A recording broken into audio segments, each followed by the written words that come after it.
बोलाउनु दाजुलाई।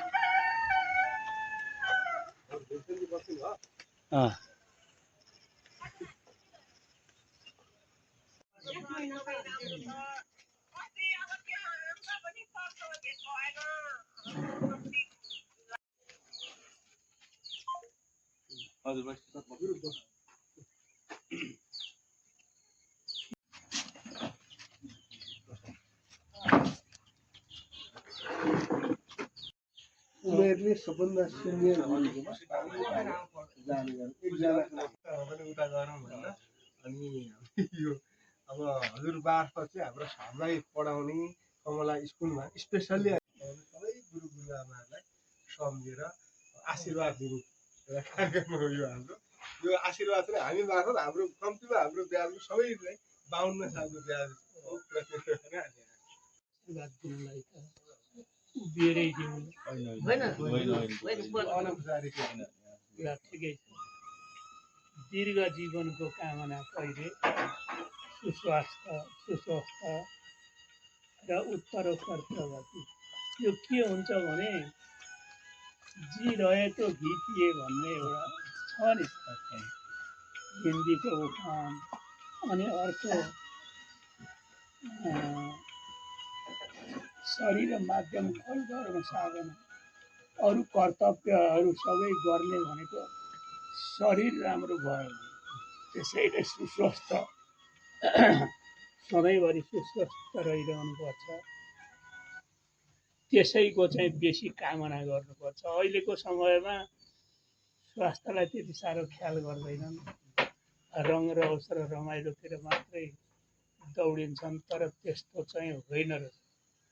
अब अहिले म एक हाते जस्तो छु। एक हाते एक पाने बुढापाकाहरू हुन्छन् नि त त्यही भएर बसिया छु। अब घरबुढीले उसले सकेसम्म सेवा स्याहार त्यही त हो नि स्याहार भनेर बोकेर बाहिरभित्र गर्नुपर्ने स्थिति अहिले आएको छैन। अनि त्यसैले गर्दा म 82मा सम्मतले 82 लागेँ। यस्तै रहेछ अब संसार चाहिँ धेरै पहिचान भयो। पहिचान लिएर अनि जाने भइए। मैले साना बुकलेट एउटा लेखेका थिएँ त्यो सायद हेरि पनि सक्यो होला तिमीहरूले। गुरुबन्धन गुरुत्व गौरव त्यही हो। अब म त त्यो युगदेखिको नि त कृष्ण कुमार गौतम र उदय यी सबै मोटामोटी मैले चाहिँ शिक्षा दीक्षा दिन भ्याएकाहरू। त्यसो भएर त म धेरै पुरानो भएँ। विद्यार्थीहरू पनि आएको मलाई खुसी लाग्यो। म धेरै पुरानो भएँ। अरू त मैले भन्नुपर्ने केही छैन। हार्दिक आशीर्वाद दीर्घ जीवन सुस्वस्थ हुनु सधैँभरि यही नै मैले शुभकामना दिएँ र उत्तरोत्तर प्रगति होस् मेरो कामना मेरा चेलाहरूलाई। धन्यवाद गुरु। अब हजुरले हजारौं शिष्यहरूलाई शिक्षाका उज्यालो ज्योति गर्नु आफ्नो यो पेसाको सबभन्दा ठुलो गौरव चाहिँ हजुरको के रहेछ भने यो पेसा मात्रै हो जसले गुरुलाई सम्झेर यसरी आउने सबभन्दा गौरवपूर्ण पेसा चाहिँ यही हो। एउटा कुनै पनि अरू उच्च पदस्थ कर्मचारीको पदमा रहउन्जेल मात्रै अस्तित्व हो। हजुरको आज रिटायर भएर यहाँ आउँदा कहिले रिटायर नहुने यो भावना कहिले नमेट्ने यो पेसाको गौरव चाहिँ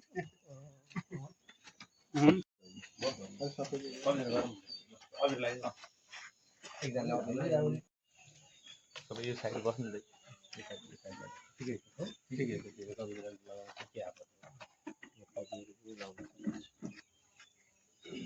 अघि अमर सरले पनि फोन गर्नुभएको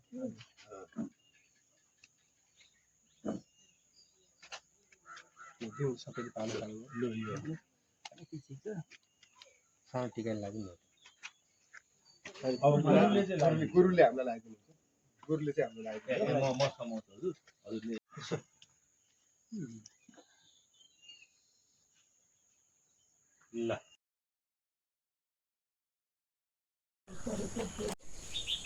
तेर्सो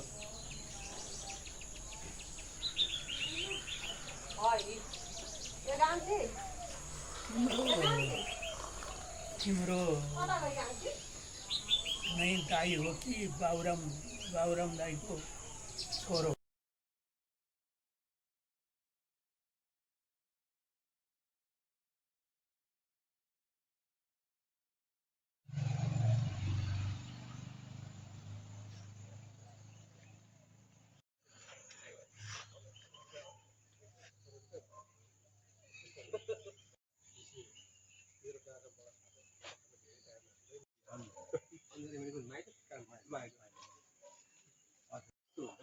हाम्रो मात्र खिच्नु न एउटा पार्टी कहाँ तिमी पनि यो पोजिसन त खतरा रहेछ त यार।